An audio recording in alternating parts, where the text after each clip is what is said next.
Mến chào toàn thể quý vị và bà con chăn nuôi. Rất vui khi gặp lại bà con trong bản tin tổng hợp chăn nuôi cuối tuần của kênh Dr. Vet cùng chăn nuôi Việt Nam phát triển ngày hôm nay. Giá lợn hơi trong nước tuần qua giảm nhẹ sau nhiều lần bứt phá và lập đỉnh. Đại gia chăn lợn Dabaco lãi hàng trăm tỷ đồng do giá lợn hơi cao và giá thức ăn chăn nuôi trong nước và quốc tế đều giảm nhẹ. Giá heo hơi tuần này trên cả nước vẫn trên đà giảm nhẹ. Cụ thể, giá heo hơi tại thị trường miền Bắc giảm nhẹ ở một vài nơi. Hiện tại, thương lái ở Yên Bái đang thu mua heo hơi với giá 61.000 đồng trên kg. 62.000 đồng trên kg là giá heo hơi được ghi nhận ở các tỉnh Bắc Giang, Thái Nguyên và Thái Bình. Giá heo hơi tại miền Trung và Tây Nguyên giảm nhẹ. Theo ghi nhận, giá heo hơi ở khu vực miền Trung và Tây Nguyên giảm 1.000 đồng trên kg. Cụ thể, tỉnh Lâm Đồng điều chỉnh giá heo hơi xuống còn 60.000 đồng trên kg. Các tỉnh còn lại giá heo hơi đi ngang so với tuần qua. Hiện tại, giá heo hơi ở khu vực miền Trung và Tây Nguyên trong khoảng 59.000 đồng đến 61.000 đồng trên kg. Giá heo hơi tuần qua tại miền Nam giảm 1.000 đồng đến 2.000 đồng trên kg. Ở khu vực miền Nam, giá heo hơi ghi nhận giảm cao nhất là 2.000 đồng trên kg. Cụ thể, tại các tỉnh Long An, Kiên Giang và Bạc Liêu điều chỉnh giảm 1.000 đồng trên kg xuống còn 60.000 đồng trên kg. Sau khi giảm 2.000 đồng trên kg, giá heo hơi tại tỉnh Trà Vinh là 58.000 đồng trên kg, cùng với Bến Tre, Sóc Trăng và Cần Thơ. Giá heo hơi ở khu vực miền Nam tuần qua dao động trong khoảng 58 đến 60.000 đồng trên kg. Nhìn chung, giá heo hơi của tuần qua giảm nhẹ khoảng 1.000 đồng trên kg. Hiện tại, giá khảo sát ở các tỉnh thành dao động từ khoảng 58 đến 63.000 đồng trên kg. Dù trong tuần này diễn biến giá heo hơi giảm so với thời gian trước, nhưng vẫn đang ở mức cao. Theo đó, giá thức ăn chăn nuôi cũng đang trên đà giảm giá, khiến nhiều doanh nghiệp chăn nuôi lợn thu về lợi nhuận rất cao, trong đó tiêu biểu có tập đoàn Dabaco. Theo báo cáo tài chính hợp nhất quý 2 năm 2023 mới được công bố, công ty cổ phần tập đoàn Dabaco Việt Nam ghi nhận doanh thu đạt hơn 3.473 tỷ đồng, tăng 17% so với cùng kỳ năm 2022. Giá vốn bán hàng chỉ tăng 5% lên gần 2.811 tỷ đồng, kéo lãi gộp của doanh nghiệp tăng lên 2,3 lần so với cùng kỳ, đạt hơn 611 tỷ đồng. Trong kỳ, doanh thu hoạt động tài chính gần 12 tỷ đồng, tăng 52%, chi phí tài chính hơn 71 tỷ đồng, tăng 27%, chủ yếu từ việc chi phí lãi vay. Chi phí bán hàng tăng 39%, trong khi chi phí quản lý doanh nghiệp giảm 14%. Kết quả, DBC lãi dòng gần 327 tỷ đồng, tăng mạnh gấp 23 lần so với cùng kỳ năm trước. Có được kết quả kinh doanh ấn tượng như trên là nhờ giá lợn liên tục bứt phá và lập đỉnh trong thời gian vừa qua. Bên cạnh đó, theo lãnh đạo doanh nghiệp, trong quý 2, giá một số nguyên liệu sản xuất thức ăn chăn nuôi trong nước và nhập khẩu đều giảm. Dịch bệnh được kiểm soát, giá lợn hơi tăng dần, nhờ đó công ty đạt được kết quả tốt hơn. Ngành chăn nuôi gia cầm gặp rất nhiều khó khăn trong khoảng thời gian trở lại đây do giá bán sản phẩm thấp hơn giá thành sản xuất, khiến hàng triệu hộ ngừng chăn nuôi do thua lỗ nặng. Bộ Nông nghiệp và Phát triển Nông thôn Việt Nam cố gắng tháo gỡ khó khăn để ngành chăn nuôi gia cầm Việt Nam phát triển lâu dài. Theo Bộ Nông nghiệp và Phát triển Nông thôn, những năm vừa qua, tổng đàn gia cầm và đàn thủy cầm có xu hướng tăng. Tuy nhiên, trong vài năm trở lại đây, người chăn nuôi phải bán sản phẩm thấp hơn giá thành sản xuất, dẫn đến người chăn nuôi đang bị thua lỗ nặng. Lý giải về nguyên nhân, ông Tống Xuân Trinh, Cục Phó Cục Chăn nuôi cho rằng đó là nguyên nhân do đầu vào, đặc biệt là nguyên liệu thức ăn chăn nuôi đang tăng rất cao, nguyên nhân do các vấn đề về xung đột của các nước, tác động của dịch Covid-19 và vấn đề bảo hộ sản xuất trong nước của một số quốc gia. Bên cạnh đó, sản xuất của người dân đang chịu áp lực cạnh tranh của sản phẩm gia cầm nhập khẩu. Trong khoảng 5 năm gần đây, sản lượng thịt gà nhập khẩu hàng năm tăng liên tục trên 15%, chiếm 20 đến 25% tổng sản lượng thịt gà tiêu thụ trên cả nước. Điều này gây sức ép rất lớn đến việc tiêu thụ sản phẩm gia cầm, gây khó khăn trong việc bán hàng sản phẩm gia cầm của các doanh nghiệp, người chăn nuôi trong nước.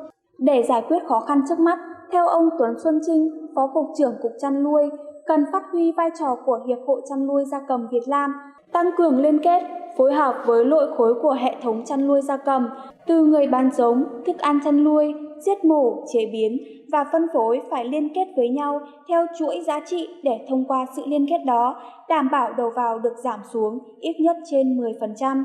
Đây là yếu tố quan trọng nhất và khả thi nhất để có thể thực hiện ngay lúc này, cần đảm bảo người chăn nuôi có lãi để có điều kiện tái đàn sản xuất.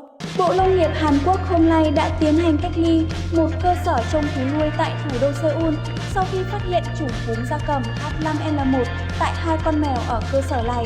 Tuy nhiên, chưa có trường hợp cúm gia cầm độc lực cao nào được phát hiện ở người. Theo Bộ Nông nghiệp Hàn Quốc, hiện chưa có ai tiếp xúc với những con mèo nhiễm bệnh có triệu chứng đáng nghi, nhưng những người đã tiếp xúc sẽ được coi là có nguy cơ cao hơn và bị theo dõi trong 10 ngày. Đây là lần đầu tiên kể từ năm 2016, cúm gia cầm được phát hiện ở một con mèo ở Hàn Quốc.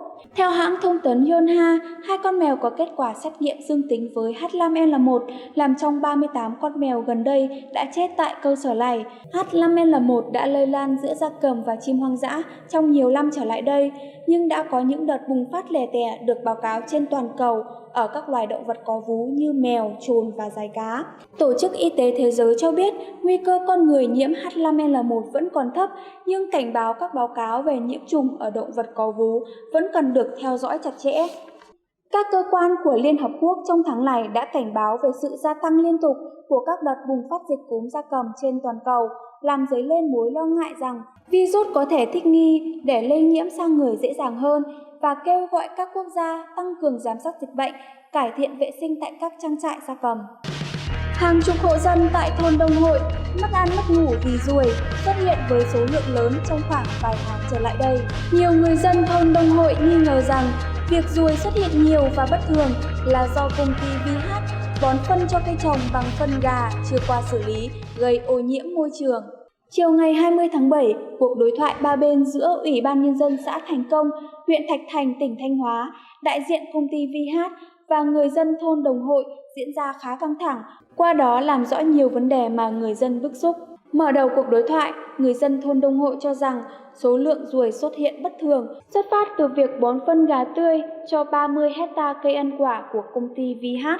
Trước khi có vườn cây ăn quả, môi trường sống của người dân trong lành. Kể từ khi doanh nghiệp bón phân cho cây cam, tình trạng ruồi xuất hiện ngày càng nhiều.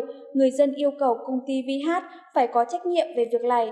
Một hộ dân chia sẻ tại cuộc đối thoại, ông Nguyễn Anh Xuân, đại diện doanh nghiệp VH thừa nhận, nguyên nhân chính khiến ruồi bủa vây làng với số lượng lớn xuất phát từ việc doanh nghiệp nhập phân gà tươi về bón phân cho cây ăn quả. Chúng tôi cũng là đơn vị làm nông nghiệp, cũng không làm gì ảnh hưởng đến môi trường quá nhiều. Lượng ruồi phát sinh trong quá trình hoạt động của doanh nghiệp chỉ khoảng 70-80% thôi, còn lại là phát sinh từ khu vực gần lân cận, ông Xuân cho biết. Mặc dù thừa nhận trách nhiệm trước nạn ruồi bủa vây làng, nhưng đại diện công ty VH đưa ra lý lẽ để giải thích cho hành vi này. Côn trùng mà không sống nổi thì chúng ta cũng không sống nổi ở môi trường này, ông Xuân cho biết. Đại diện công ty VH cam kết sẽ xử lý vấn đề trên bằng cách phun thuốc diệt ruồi trong thời gian tới. Ngay ngày mai, nếu trời không mưa, chúng tôi sẽ phun thuốc diệt ruồi xung quanh khu vực này. Tuy nhiên, việc diệt ruồi không thể xử lý trong một vài ngày. Mong bà con thông cảm cho doanh nghiệp. Công ty VH sẽ rút kinh nghiệm. Sang năm sẽ không mang phân gà về bón phân cho cây, làm ảnh hưởng đến sinh hoạt của bà con, mà sẽ sử dụng một số loại phân khác, ông Xuân nói. Sản xuất thành công vaccine dịch tả lợn châu Phi, bằng cách Lào AVAX làm được việc khó trăm năm của thế giới. Hơn 100 năm qua, mặc dù đã có gần 4.000 công trình nghiên cứu liên quan đến virus dịch tả lợn châu Phi AFS, cũng như phát triển vaccine, nhưng thế giới vẫn chưa có vaccine thương mại nào. Vào tháng 2 năm 2019, bệnh AFS lần đầu tiên xâm nhiễm vào Việt Nam, sau đó lây lan ra cả nước, buộc phải tiêu hủy trên 6 triệu con lợn, thiệt hại hơn 30.000 tỷ đồng. Cũng trong cuối năm 2019, dịch tả lợn bùng phát mạnh ở Đông Nam Á.